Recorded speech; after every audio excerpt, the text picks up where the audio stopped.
Hare Krishna, Namaste. Chapter 15 is entitled as Purushottama Vidya, Purushottama Yogam. Sloka 1, Part 3. śrī-bhagavān uvāca ūrdhva-mūlam adhaḥ-śākham aśvatthaṁ prāhur avyayam chandāṁsi yasya parṇāni yastam Vedas veda-vit. The Supreme Personality of Godhead said, "It is said that there is an imperishable banyan tree that has its roots upward and its branches down, and whose leaves are the Vedic hymns. One who knows this tree is the knower of the Vedas." So far, we have covered the first half of the sloka. Now, let's understand the second half of the sloka. chandāṁsi yasya parṇāni yastam Vedas veda-vit. Vedas are compared to the leaves of this samsara tree. Let's understand what do the leaves contribute. The leaves covers the tree.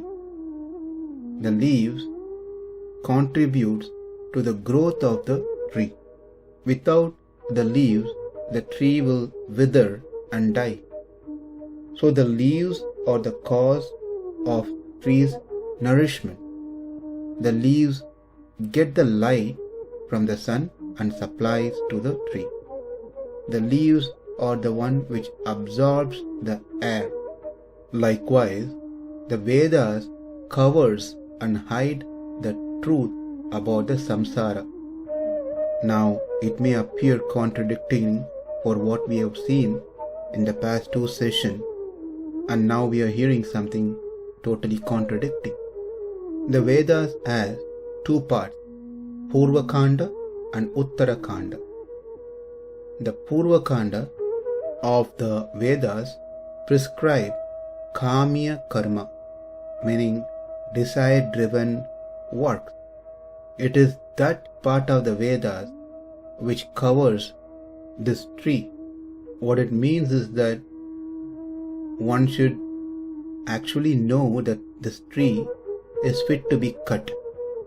Rather, the Purva Bhaha of the Vedas as leaves covers the samsara and makes us to feel that this tree has to be nourished.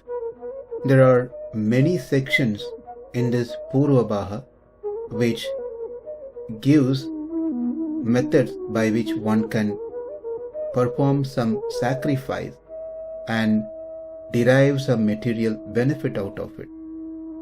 Vayavyam svetam alapeta bhuti kamaha. It is said that by performing vayavya yagya, one gets a lot of wealth that pours, breaking the roof of the house. And if someone desires for children, they can perform putra kameshti yagya and they can obtain child.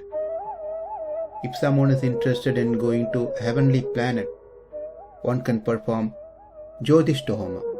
Like this, there are so many different kamya karmas are mentioned in the Purva Bhaha of the Vedas, which means by following these kamya karma, what happens is one's position in the samsara is further established stronger.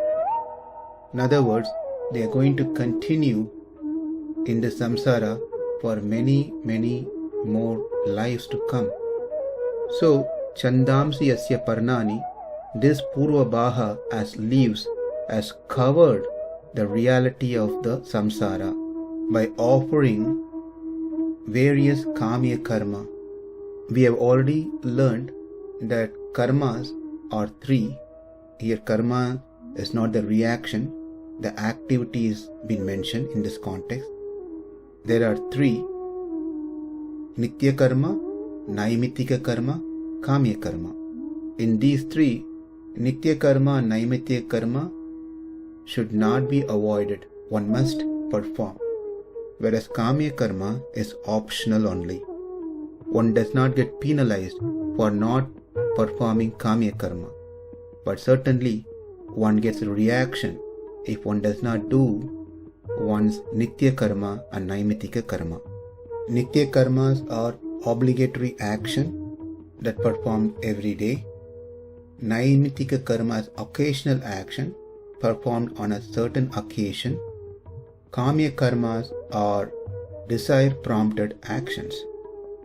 For those who are hearing these terms for the first time, kindly refer to 4th chapter, 17th Sloka recording. Now we could understand why Vedas have been dated as the leaves of this tree. Because the purva-bhāga of the Vedas covers the tree of samsara, by which the living entity gets further entangled by enjoying the kamya karma activities. Chādayati iti chandaha. That which covers is chandaha. Krishna in the 2nd chapter speaks about it. Yāmimāṁ pushpitāṁ vācam pravadantyavipaštitaha veda-vāda-rataha pāta nānyat attiti vādinaha. Men of small knowledge are very much attached to the flowery words of the Vedas, which recommend various fruitive activities for elevation to heavenly planet, obtains good birth, power, and so forth. Being desirous of sense gratification and opulent life, they say that there is nothing more than this. So this is how the Vedas covers the reality of the samsara tree.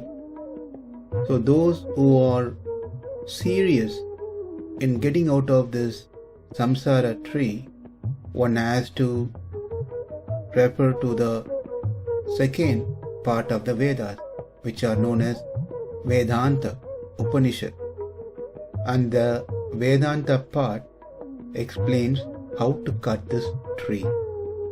So there are two parts. The first one we saw is purva-bhāga, and that conditions the living entity in the samsara. And the second part is Uttarakanda, which is nothing but Vedanta, which guides us how to cut this tree. We may understand that we want to cut this tree, but we need to know how to and by what means we need to cut this tree. If I want to cut a banana, I don't go look for a surgical knife or a sword. Or if a doctor wants to do a surgery, he doesn't go look for a vegetable cutting knife or a sword. As each one has its own purpose, why it's been created. Likewise, how do we know by which tool we can cut this tree? And Vedanta, the Uttara-bhāga, gives us the details of how to cut this tree with what. So one must understand that this samsara has to be cut at any cost. If one wants to be from the clutches of the material existence, or else if one understands this wrongly, that this tree has to be grown, nourished nicely, will have to stay here forever and suffer the consequences, the pains and pleasures caused by the three modes due to one's karma vasanas. Let's understand this. If the disease is not clearly understood, how can one know what medicine to take to cure the disease? One need to know the disease. That's number one. Number two, what medicine needs to be taken to cure the disease. Likewise, one needs to know the samsara, and then one needs to know by what means one can cut off this samsara tree. And these things comes from the Vedas. When we say Vedas, the Vedanta part of the Vedas, not the Purva-bāha. We are talking about the Uttara-bāha. Hence, it is said that one who knows this samsara is glorified as a knower of the Vedas. Yastam vedasa veda-vit. Now, there may be a question in our mind, why this aśvattha tree has to be represented to samsara? Why can't it be the Mūla Prakriti? Why can't it be the Virata Rupa? Why can't it be Jivatma? And so forth. Mūla Prakriti, that is the Prakriti, is Nitya Tattva. It cannot be cut. That is not possible.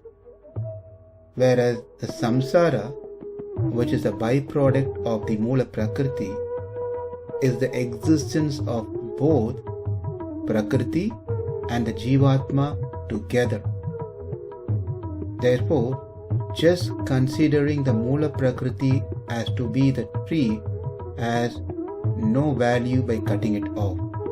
The idea is that cut the connection between the Jivatma and the Prakriti. And Jivatma and Prakriti come together in the samsara. Therefore, the point is, the tree cannot be representing the Mūla Prakriti. What about the Virata Rupa, the universal form of the Lord? Obviously, we cannot cut it. And the universal form of the Lord consists of everything. After cutting it, where are we going to go? So that is also not a right way of understanding. How about this aśvattha tree to be a Jivatma? Well, nainam chintanti shastrani. We already read in the second chapter, the Jivatma cannot be cut into pieces, cannot be withered, cannot be dried, cannot be burnt. Therefore, there is no place for cutting of Jivatma. Now, as an additional note, let's see how this tree is described in other places, in other Puranas and Itihasas. The root of the tree is Prakriti. The base of the tree is the intelligence, mind. The holes that present in the trees are the sense objects. The branches are Panchabhuta. The leaves are Pancha Tanmatras. The flowers on the trees are Dharma and Adharma. The fruits in the trees are Sukha and Dukkha that one attains. The resident of this tree are the living entities that entangled due to the three modes and their karma vasana. The Atma of this tree is the Supreme Personality of Godhead. This is explained in places like Narasimha Purana and Mahabharata. To conclude, samsara, the system of material existence, is a wonderful banyan tree, which is not like any other common trees, because it has a root upward and the branches down. As this has continuous existence, it is imperishable. The Vedas constitutes its leaves. He who knows clearly this tree, which is the universe, is a knower of the Vedas. Here in the Sloka, Krishna covered the Naimitika Srishti. In the next Sloka, he will speak about the Nitya Srishti. ūrdhva-mūlam adhaḥ-śākham aśvatthaṁ prāhur avyayam chandāṁsi yasya parṇāni yastam veda sa veda-vit. Namaste. Hare Krishna.